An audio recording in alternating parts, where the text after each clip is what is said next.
আগন্তক অসমত হ'ব লগা টেটৰ কেইটামান প্ৰশ্ন লৈ অংক বিষয়ৰ প্ৰশ্ন কেইটামান লৈ আহিছোঁ। গতিকে আপোনালোকে চেনেলটো ছাবস্ক্ৰাইব কৰি দিব। গতিকে এনেকৈ মই ক্লাছ ডেইলি দি থাকিম। অংক বিষয় আৰু বিজ্ঞান বিষয় পাঠৰ প্ৰশ্ন উত্তৰবিলাক মই আলোচনা কৰি থাকিম। প্ৰথম প্ৰশ্নটো হ'ল, প্ৰশ্নটো মই লিখি আছোঁ, তলৰ কোনটো সঠিক সংখ্যা? তো সঠিক সংখ্যাৰ ভিতৰতে প্ৰশ্নটো 4টা অপশ্যন আছে। অপশ্যনকেইটা মই লিখি আছোঁ। 63 7/9, 63 ৰে কি কৰিব লাগে, 9 হৰণ কৰিলে 7 ওলায়, এইটো এটা। তাৰপিছত 2 নম্বৰ 7/63 ইকুৱেল টু কিমান, 9। 3 নম্বৰ অপশ্যনটো হৈছে 7/9 ইকুৱেল টু 63। 4 নম্বৰ অপশ্যন হৈছে 63/7। 63/7 ইকুৱেল টু 9। এতিয়া ইয়াৰ পৰা আমি কোনটো শুদ্ধ সেইটো আমি উলিয়াব লাগে। এতিয়া 63 দি পেলাইতো আমি 9ক হৰণ কৰিব নোৱাৰি, এইটো কেতিয়াও সম্ভৱ নহয়, গতিকে এইটো কেনচেল। বা 63 7ক হৰণ কেতিয়াও নাযায়, ইকুৱেল টু 9 কেতিয়াও নহয়, এইটো হ'ব নোৱাৰে। বা 9 দি পেলাই 7ক হৰণ কৰিলেও 63 নহ'ব, 7 আৰু 9 পূৰণ কৰিলেহে 63 ওলায়, গতিকে এইটো কেনচেল। এতিয়া 4 নম্বৰ অপশ্যনটো আছে, 7 দি 63 হৰণ কৰিব লাগে, 7 9 গুণ 63 হয়, গতিকে এইটো হ'ব কি কাৰেক্ট। গতিকে আনচাৰটো হ'ব, আমি লিখিব লাগিব অপশ্যন কি 4। অপশ্যন 4 যিটো আছে এইটো কাৰেক্ট আনচাৰ। তাৰপিছতে দ্বিতীয় প্ৰশ্নটো হ'ল, দুটা মৌলিক সংখ্যাৰ গসাউ কিমান? আপোনালোকে স্ক্ৰীনত মই প্ৰশ্নখিনি দি দিছোঁ, প্ৰশ্নখিনি স্ক্ৰীনৰ পৰা আপোনালোকে চাই ল'ব পাৰিব।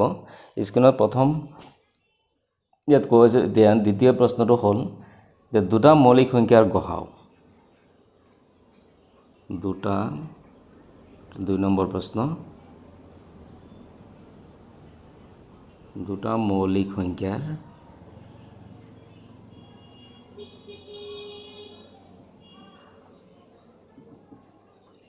গসাউ। তো অপশ্যনত আছে প্ৰথম 0, দ্বিতীয় অপশ্যনত আছে 1, তৃতীয় অপশ্যনত 2 আছে, চতুৰ্থ অপশ্যনত আছে সংখ্যা দুটাৰ গুণফল।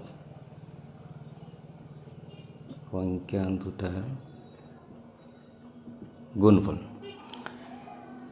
এতিয়া মৌলিক সংখ্যাবিলাক আমি এক্সাম্পল লৈ পেলাই চাওঁ কি হয়। দুটা মৌলিক সংখ্যা আমি লৈছোঁ, 2 আৰু কিমান 3 লৈছোঁ। এতিয়া 2ৰ উৎপাদক হ'ব 1 × 2, 3ৰ উৎপাদক হ'ব 1 × 3।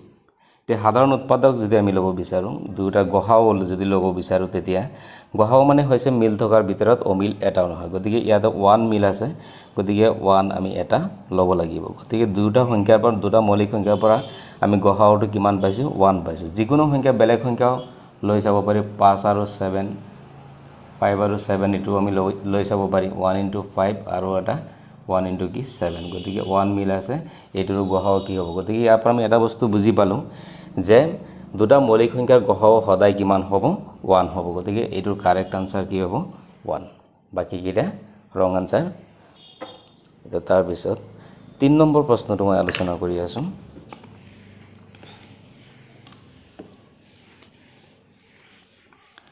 তো 3 নম্বৰ প্ৰশ্নটো আছে, তলৰ কোনটো ভুল?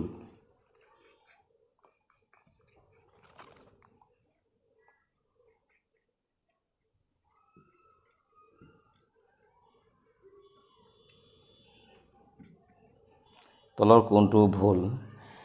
অপশ্যন 1ত আছে -6 -3 ইকুৱেল টু -9। 2 নং অপশ্যনত আছে -4 + 1 ইকুৱেল টু -3। 3 নম্বৰ অপশ্যনত আছে 2 + -1 ইকুৱেল টু -1। 4 নম্বৰ অপশ্যনত আছে 8 + -9 ইকুৱেল টু -1। তো ইয়াৰ পৰা আমি চাব লাগিব কোনটো ভুল হৈ আছে। তো মাইনাছৰ 6টা আৰু মাইনাছৰ 3টা একেলগে যদি আমি প্লাছ কৰোঁ, তেতিয়া কিমান ওলাব, -9 ওলাব। কাৰণ আমি এইটো ধৰি ল'ব পাৰি যে এজনৰ হাতত ঋণ আছে 6 টকা, আন এজনৰ হাতত 3 টকা ঋণ আছে, মুঠ ঋণ কিমান হ'ব, 9 টকা ঋণ হ'ব তাৰপিছত এইটোত আছে 2 নম্বৰ অপচনটোত আছে -4 + 1 তেজনৰ হাতত আমি ধৰি ললো 4 টকা ঋণ আছে আৰু 1 টকা কি কৰিছে জমা কৰিছে গতিকে ঋণ আৰু কিমান বাকি থাকিব 3 টকা বাকি থাকিব গতিকে এইটোৰ আনসাৰ কাৰেক্টই আছে তাৰপিছত ইয়াত জমা আছে 2 টকা ঋণ আছে 1 টকা গতিকে 1 টকা ঋণত 2 টকা জমা কৰিলে তাৰ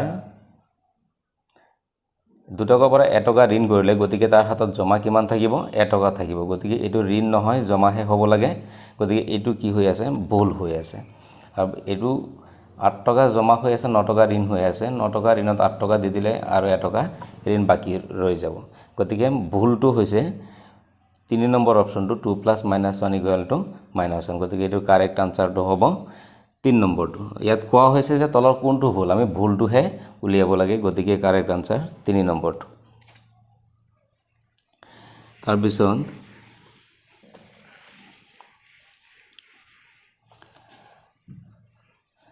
5 নম্বৰ প্ৰশ্নটো মই আলোচনা কৰি আছো দুটা ঋণাত্মক সংখ্যাৰ যোগফল সদায় 1 নম্বৰ মই প্ৰশ্নটো নিলিখো প্ৰশ্নটো স্ক্ৰীনত দি দিয়া হৈছে অপচন 1 আছে ধনাত্মক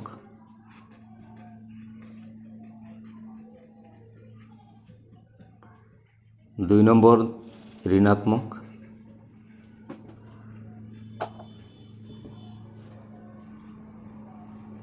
3 নম্বৰ 0 4 নম্বৰ -1 এই প্ৰশ্নটো হৈছে আকৌ মই প্ৰশ্নটো কৈ আছো যে দুটা ঋণাত্মক সংখ্যাৰ যোগফল সদায় ধনাত্মক ঋণাত্মক 0 আৰু এটা হৈছে -1 এতিয়া আমি দুটা সংখ্যা ঋণাত্মক সংখ্যা উদাহৰণ হিচাপে লৈ পেলাই আমি এই ফলাফলটো উলিয়াব পাৰিম ধৰি লৈছো দুটা ঋণাত্মক সংখ্যা এটা -2 লৈছো আৰু এটা কি লৈছো -5 লৈছো এতিয়া দুটা যদি আমি যোগ কৰো যোগফল হিচাপত যদি আমি লিখো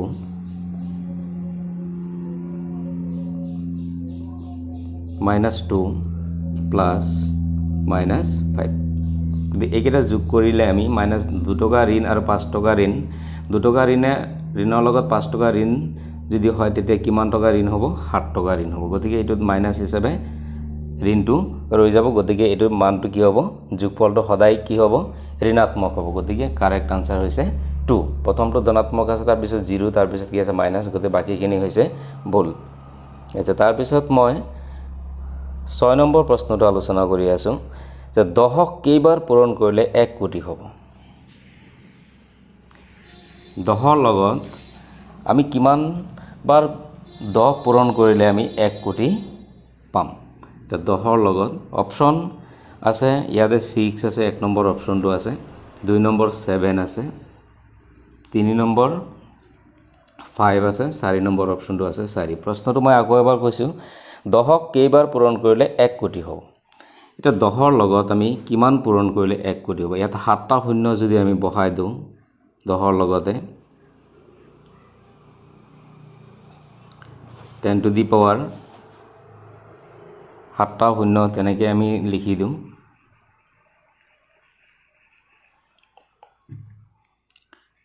7টা শূন্য যদি বহাই দিও তেতিয়া আমি এটো লিখিব পাৰিম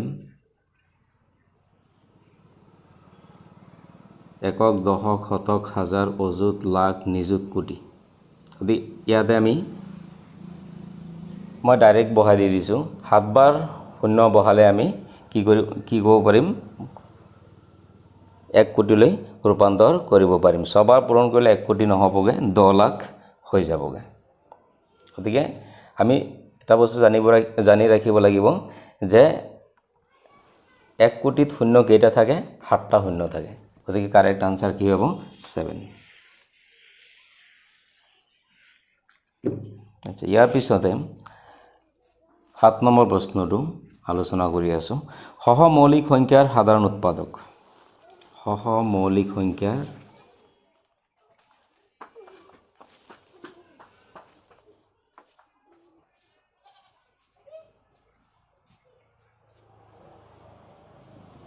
সাধাৰণ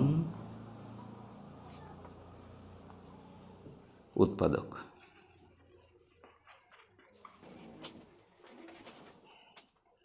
তো অপশন আছে 0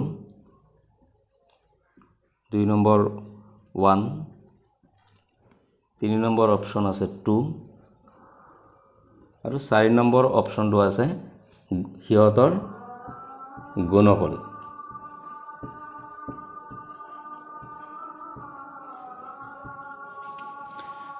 এতিয়া মৌলিক সংখ্যা আমি দুটা আগতে ধৰি লওঁ। মৌলিক সংখ্যা 5 আৰু 7 ধৰি লৈছোঁ। ইয়াতৰ সাধাৰণ উৎপাদক উলিয়াব দিছে। এইটো 1 × 5, এইটো 1 × কি লিখিব পাৰি 7। কিন্তু ইয়াতে 1 মিল আছে, ইয়াতো 1 মিল আছে, গতিকে তাৰ সাধাৰণ কমন সংখ্যাটো কি হ'ব 1 হ'ব। 0 হ'ব নোৱাৰে, 2 হ'ব নোৱাৰে আৰু সিহঁতৰ গুণফলো হ'ব নোৱাৰে, গতিকে তাৰ কাৰেক্ট আনসাৰ কি হ'ব 1 হ'ব। উৎপাদকবিলাক তেনেকৈ উলিওৱা হয়। তাৰপিছত আৰু এটা প্ৰশ্ন আলোচনা কৰি আছোঁ, যুগ্ম মৌলিক সংখ্যা কি? এটা অপশ্যনেল প্ৰশ্ন মই দি আছোঁ।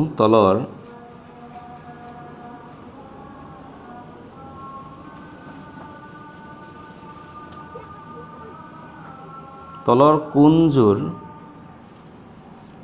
যুগ্ম মৌলিক?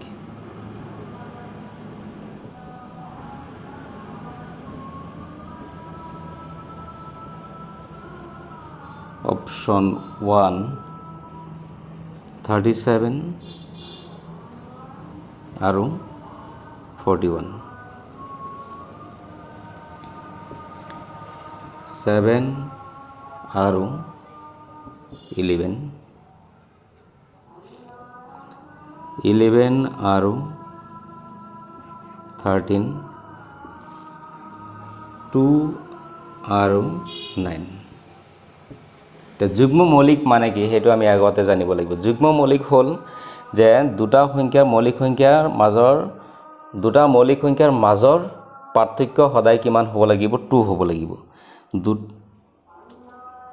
দুটা মৌলিক সংখ্যাৰ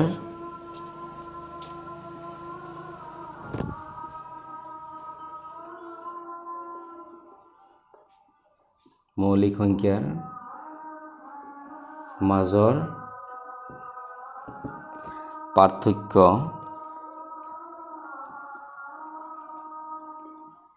2 হ'ব লাগিব।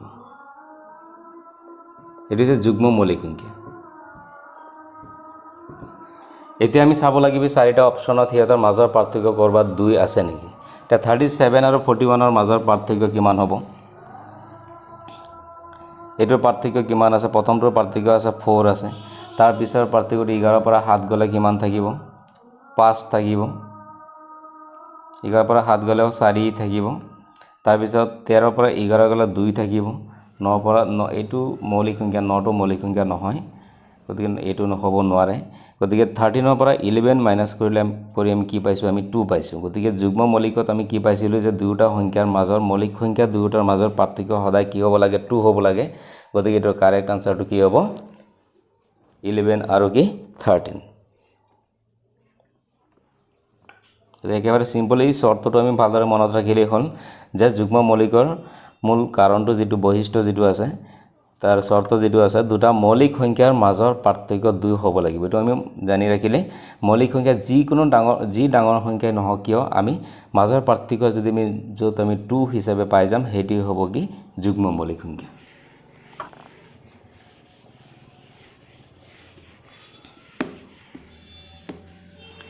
তাৰ পিছৰ এটা সংখ্যা 9 নম্বৰটো 8.0411ৰ সমমান দশমিক ভগ্নাংশ।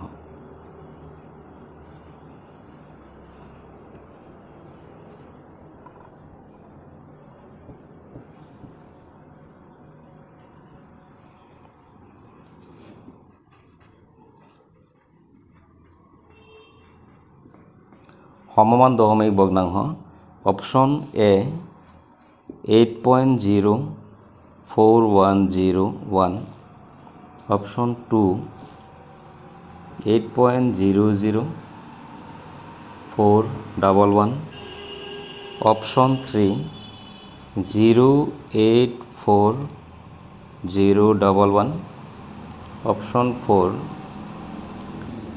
8.04110। এইটো তুমি কাৰেক্ট আনসাৰ কোনটো তাৰ সমমান কোনটো আছে সেইটো আমি বিচাৰি উলিয়াব লাগে এতিয়া ইয়াতে আছে 8.0411 ইয়াত আছে 8.04101 যদি ইয়াতে 0 নে ইয়াৰ সমমান এটো হ'ব নোৱাৰে এটো ক্যান্সেল 8.00 ইয়াতে এটা 0 আছে গতিকে তা এটো সমমান নহয় তাৰ পিছত 0.8401 ইয়াতে 8.04 আছে গতিকে এটো সম্ভৱ নহয় 8.04110 এটো সম্ভৱ হয় কাৰণ আমি পয়েন্টৰ পিছত আমি শূন্য বহুত যিমান দিও অসুবিধা নহব বহুত কিৰা আমি শূন্য আমি দিব পাৰিম গতিকে এটো কাৰেক্ট আনসাৰটো হ'ব 8.00411 গতিকে তাৰ সমমান দশমিক ভগ্নাংশটো হ'ব এটো কাৰেক্ট আনসাৰ হৈছে 4 তিয়া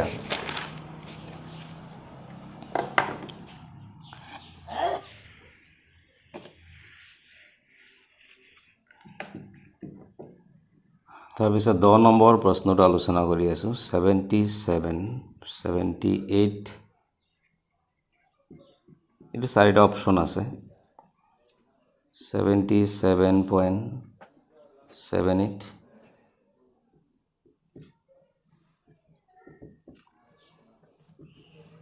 77.078 4 নম্বৰ অপচন আছে 0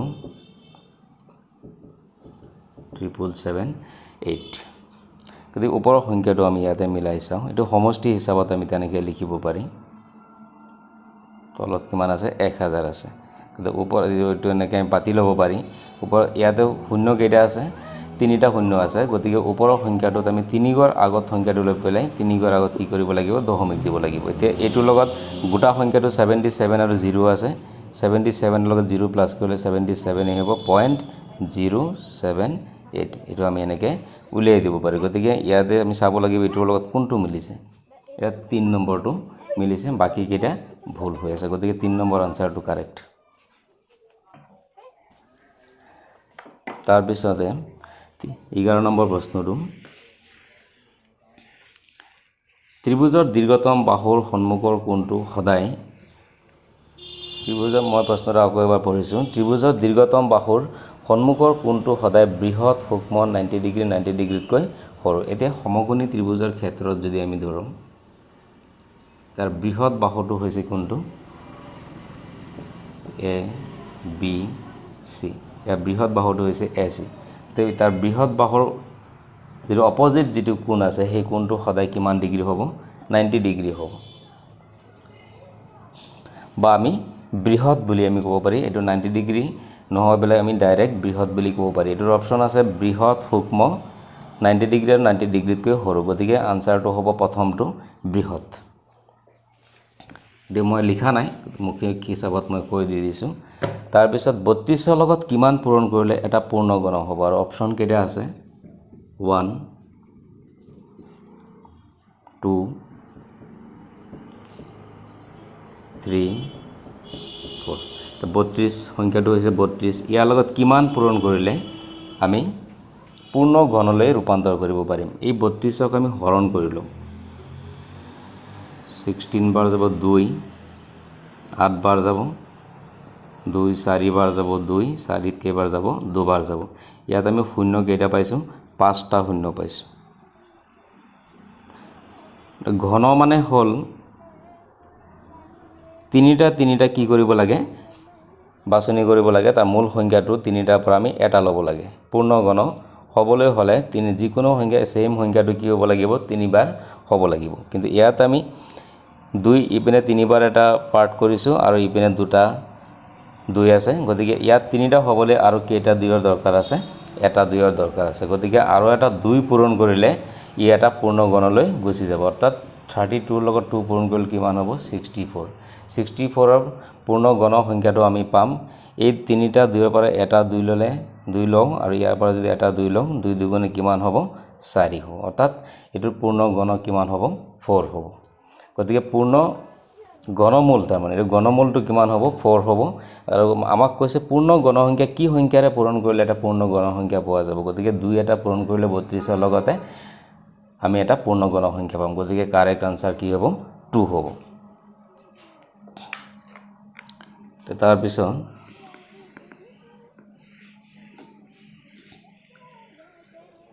এটা প্ৰিজমৰ শীৰ্ষকোণৰ সংখ্যা কেইটা অপশ্যন আছে 6 8 12 বা নিৰ্দিষ্ট কোনো সংখ্যা নাই 4 নম্বৰ যেটো অপশ্যন আছে 4 নম্বৰ মানে নিৰ্দিষ্ট সংখ্যা নাই নান অফ দা মানে হিমা নাই তাৰ মানে তেনেধৰণৰ এইটো আছে অপশ্যনটো এতিয়া আমি চাব লাগিব যে প্ৰিজমত আসলতে ফেজ কেইটা আছে 6টা আছে কাহ 12টা আছে এজেস আৰু কৰ্নাৰ কেইটা আছে 8টা আছে এইটো আমি ভালদৰে মনত ৰাখিব লাগিব গতিকে তাৰ শীৰ্ষকোণৰ সংখ্যা কিমানটা হ'ব 8টা হ'ব গতিকে এৰ আনসাৰ হ'ব কিমান 8 2 নম্বৰ অপশ্যনটো ৰাইট আনসাৰ তাৰ পিছত 14 নম্বৰ প্ৰশ্নটো আছে 1 ৰ পৰা 100 লৈ কিমানটা মৌলিক সংখ্যা আছে অপশ্যন 1 ত আছে 22 অপশ্যন 2 আছে 23 অপশ্যন 23 3 যেটো আছে 24 আছে অপশ্যন 4 যেটো আছে 25 আছে দে 1 ৰ পৰা 100 লৈ মৌলিক সংখ্যা কেইটা আমি ইয়াতে লিখি চাও এনেকৈ আমি উলিয়াব পাৰি 2 3 5 7 11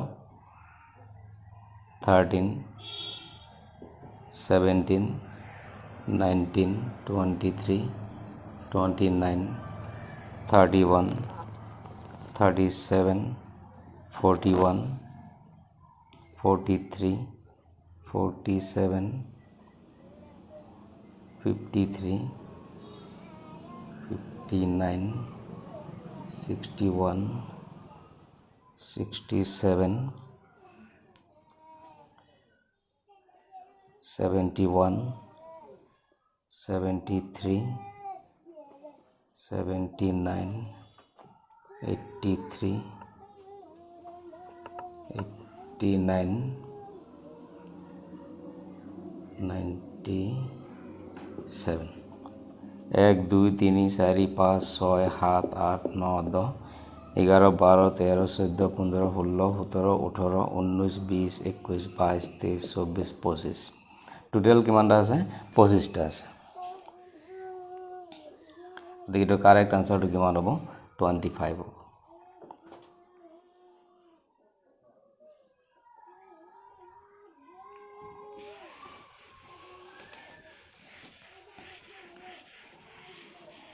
এটো আমি এনেকৈ কাউন্টিং কৰি উলিয়াব পাৰি আৰু এক ধৰণেও আমি উলিয়াব পাৰি এতিয়া আৰু এটা প্ৰশ্ন হেৰুৱা সংখ্যাটো আমি উলিয়াব লাগে 72 63 54 36 27 তো অপশ্যন 1 ত আছে 49 অপশ্যন 2 আছে 45 অপশ্যন 3 আছে 42 অপশ্যন 4 আছে 35 তে ইয়াৰ পৰা আমি কোনটো কাৰেক্ট আনসাৰ উলিয়াব পাৰিম এটো আমি চাব লাগিব যেটো কাৰ গুণিতক হিচাপে আছে হেতু আমি চাব লাগিব এটো 9 দি পেলাই হৰণ গৈ আছে 9 27 ত 3 বাৰ যাব 9 4 বাৰ যাব 9 ইয়াত 5 বাৰ যাব 9 ইয়াত 7 বাৰ যাব 9 ইয়াতে 8 বাৰ যাব গতিকে এটা সংখ্যা মাজত বাকি আছে এটো 3 বাৰ গৈছিল আৰু এটো 6 বাৰ গৈছিল মাজত এটা সংখ্যা বাকি আছে 5 সংখ্যাটো গতিকে এটো 5 বাৰ 9 5 গুণ কিমান হ'ব 45 এটো হৈছে কাৰেক্ট আনসাৰ তাৰ পিছত আৰু এটা প্ৰশ্ন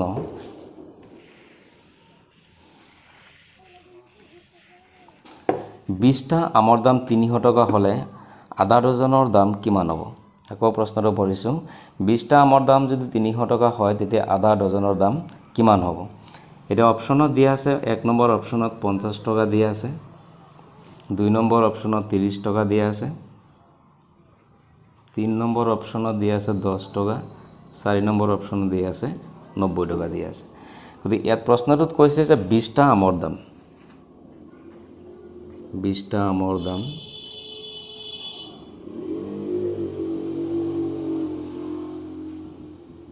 300 টকা গতিকে এটা আমৰ দাম